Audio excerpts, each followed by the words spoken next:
के भी सानिध्य में जाओ, संपर्क में जाओ, किसी के भी पास उठक बैठक करो, असर हम पर अवश्य पड़ता है। इसी प्रकार जब हम गायत्री मंत्र का जाप करते हैं तो गायत्री माँ की हम पर कृपा होने लगती है। इतनी बड़ी कृपा हो जाती है हम पर कि हम माँ गायत्री के कृपा पात्र हो जाते हैं, वो हम पर दयालु हो जाती हैं। आपने एक कहानी सुनी होगी कि एक महात्मा जी थे। महात्मा जी नदी में स्नान कर रहे थे। वहाँ पर एक केकड़ा था, केकड़ा जल में गिरा हुआ था। वो केकड़ा बार बार जल में गिर जाता था। महात्मा जी से बार बार निकालते थे, और जब भी वो निकालते तो वो उनके हाथ में डंक मार देता था, जिसके कारण वो छूटकर फिर से पानी में गिर जाता था। इस चीज़ को एक साधु भी देख रहा था, पास में खड़ा हुआ। वो साधु बोला, अरे महात्मा जी, तुम क्यों ये कार्य कर रहे हो? ये जब केकड़ा बार बार आपको डंक मार देता है तो क्यों नहीं इसे पानी में ही फेंक देते? फेंक दो पानी में, ये डंक मारना इसका स्वभाव है, मत निकालो इसको। महात्मा जी बोले, जब डंक मारना इसका स्वभाव है तो मेरा भी तो स्वभाव ये है कि मैं इसको जल में से निकालूं। क्या था ये? यही तो था देवस्व, यही तो था देव स्वरूप गुण। इसी प्रकार जब हम गायत्री मंत्र का जाप करते हैं तो हमारे अंदर ये देवस्य भर जाता है, देव गुण भर जाता है।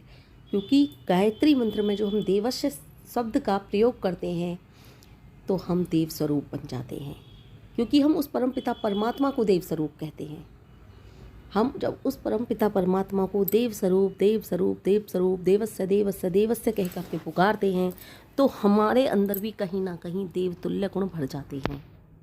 कोई हमसे बहस कर रहा है लेकिन हमें क्रोध आता ही नहीं। क्यों नहीं आता? पहले आता था, बहुत आता था, अब नहीं आता। क्यों नहीं आता? क्योंकि माँ गायत्री ने हम पर कृपा बरसा दी है अपनी। हमको क्रोध आता ही नहीं। क्यों नहीं आता? क्योंकि माँ गायत्री की कृपा के पात्र बन गए, उनकी गोदी में बैठने लगे हैं हम। उन्होंने इतनी कृपा बरसाई हम पर कि हमको उससे मतलब ही नहीं, वो बहस कर रहा है, करता रहे। कोई हमसे न जाने कितना आगे निकल गया, हमें अब उससे ईर्ष्या ही नहीं होती। क्यों नहीं होती हमें उससे ईर्ष्या? क्योंकि माँ गायत्री ने हम पर अपनी कृपा बरसा दी है। माँ गायत्री ने हमें अपनी गोद में बिठा लिया है। माँ गायत्री ने हम पर इतना बड़ी कृपा की है कि अब गायत्री माँ की कृपा से हमें किसी से ईर्ष्या ही नहीं होती। तो इसी प्रकार के गुण हमारे अंदर बढ़ते चले जाते हैं।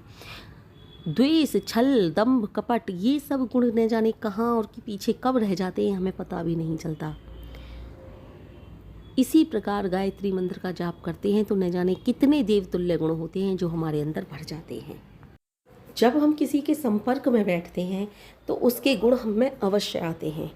इसी प्रकार जब हम स्कूल में अपने बच्चों को भेजते हैं तो कुछ दिन तक तो उनका कोई मित्र नहीं होता, लेकिन कुछ दिन बाद उनके मित्र बनने लगते हैं। मित्र कैसे बनने लगते हैं? उन्हीं के स्वभाव के अनुकूल। और जो उनके स्वभाव के अनुकूल नहीं होते उनसे झगड़ा होता है उनका, और जो उनके स्वभाव के अनुकूल होते हैं वो उनके मित्र बनने लगते हैं। क्योंकि उनका स्वभाव ऐसा है, ऐसे ही मित्र उसने बनाए। इसीलिए संगत की रंगत अवश्य पड़ती है। जब हम गायत्री मंत्र का जाप करते हैं तो गायत्री मंत्र के संपर्क में आकर जो गायत्री मंत्र के गुणों का भंडार अंदर भरा हुआ है वो सब गुण हमारे अंदर भर जाते हैं।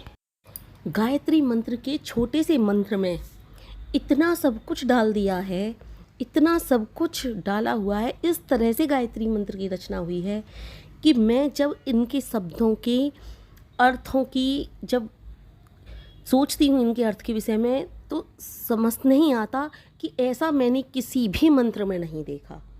इतनी ज़्यादा गागर में सागर भरी हुई है, सब कुछ तो दे दिया है इसमें जो ईश्वर की स्तुति के लिए प्रत्येक व्यक्ति कहना चाहता है ईश्वर से, और जो कुछ भी कहना चाहता है वो सब कुछ गायत्री मंत्र में है। कुछ भी ईश्वर की स्तुति से छोड़ा ही नहीं गया।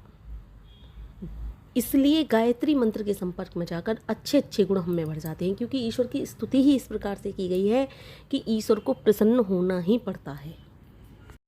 सीरियल और नाटक की कहानी तो मैं नहीं कहूँगी। सीरियल और नाटक में तो झूठ भी दिखाते हैं कि जब कोई तपस्या करता है तो प्रभु को ना चाहते हुए भी राक्षस करते हैं, और पता होता है कि ये इस तरह की तपस्या कर रहे हैं, इनको फल देने जाना है और ये वरदान मांगेंगे, लेकिन फिर भी देवताओं को आना पड़ता है।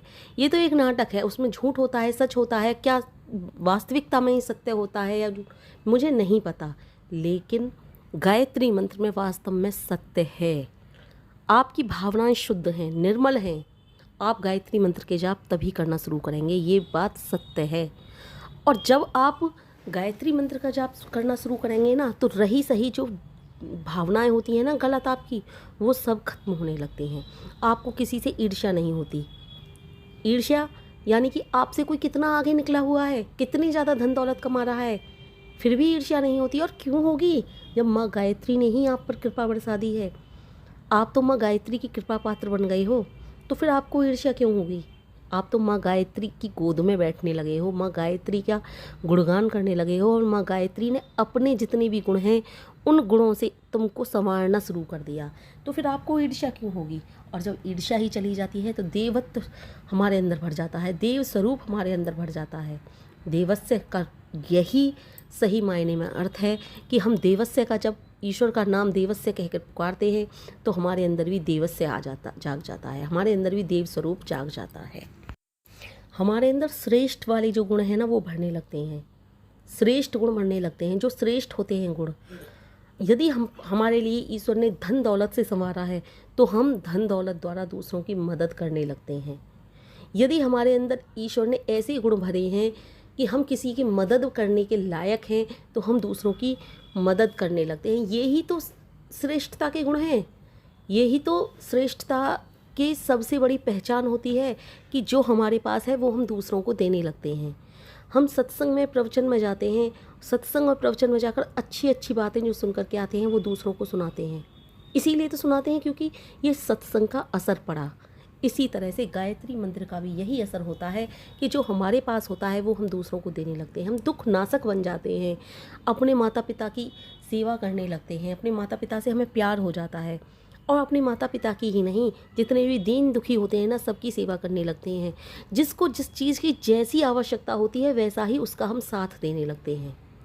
हमें किसी से नफ़रत नहीं होती, हमें किसी से घृणा नहीं होती। यही अर्थ होता है असल में देवस्य का।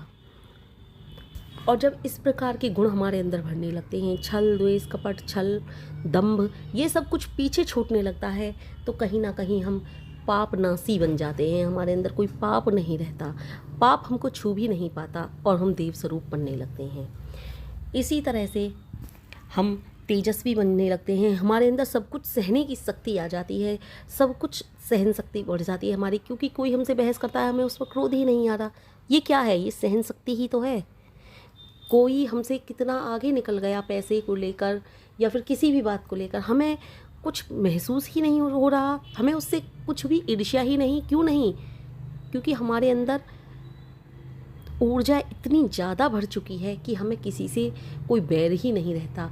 हमें सिर्फ और सिर्फ गायत्री मंत्र के जाप का, ध्यान का और ईश्वर से प्यार हो जाता है, इसलिए हम तेजस्वी बन जाते हैं। जब इन गुणों का हमारे अंदर भंडार होने लगता है तो हम संपूर्ण रूप से देव स्वरूप बन जाते हैं, क्योंकि हम उसके देव स्वरूप रूप का वर्णन करते हैं।